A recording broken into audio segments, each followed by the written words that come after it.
Have you ever held tightly to someone who was never your sand, then wondered why your heart is restless and your soul has no peace? You pray for her. You think about her constantly, but you're unsure, is this love or is it a subtle trap, quietly pulling you off the path God set for you? You may call it love, but it could very well be a chain. Only when you let go will you truly discover freedom and peace in Christ. 1. Love or captivity. Some men cling to the memory of a woman who was never theirs to keep.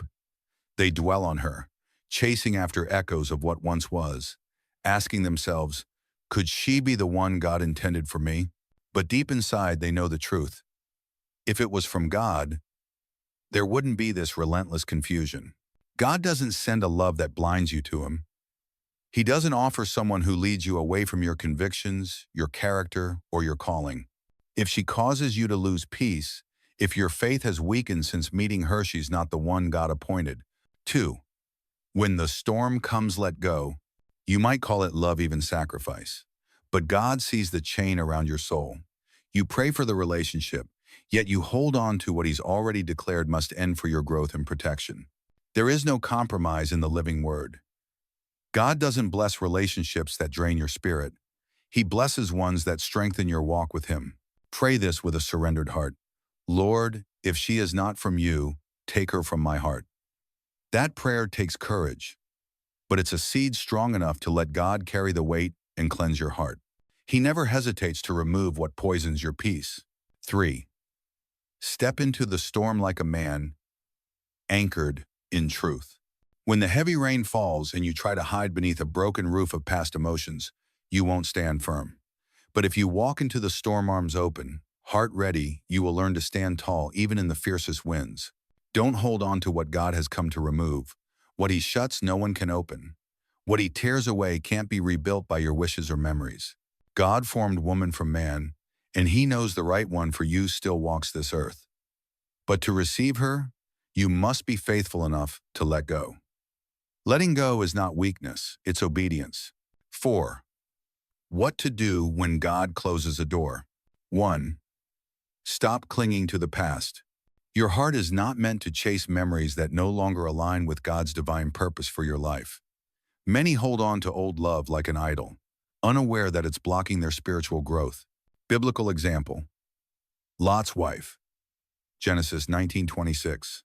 As the angels led Lot's family out of Sodom, they were warned, do not look back. But Lot's wife couldn't resist her longing for the past.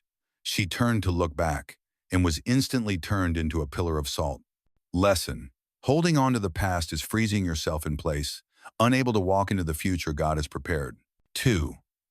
Don't reopen doors that have been shut. Don't go searching for reasons to rekindle a relationship or path that God has already firmly closed. When He shuts a door, it's not punishment, it's protection. Biblical example. Saul and Samuel.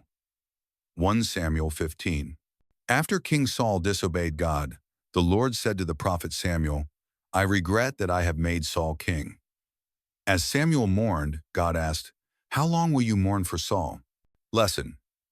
Don't grieve what God has removed from your life, matter how much you once cherished it.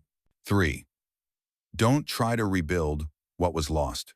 God hasn't called you to live in regret or to restore what no longer belongs to you. Like a torn page, don't try to rewrite the past. Let God write a new chapter on a clean page. Biblical example. David and Bathsheba's son. 2 Samuel 12:15, 23. When the child of David and Bathsheba was sick, David fasted and prayed, but the child still died. Afterward, David rose, washed, changed his clothes, and ate. He said, he will not return to me, but I will go to him. H.E. Lesson. Some losses are irreversible.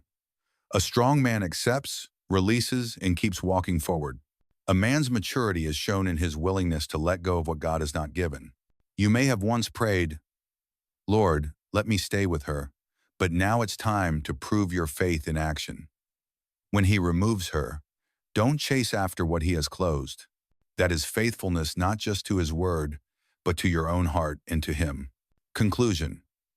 You were not made for chains. You were made for freedom in Him. You may call it love, but God may call it stubbornness. You may call it sacrifice, but God may call it rebellion. On. Like if this message stirred your heart, share to help another man be freed from spiritual chains. Comment. Have you ever prayed that prayer? How did God answer? Come.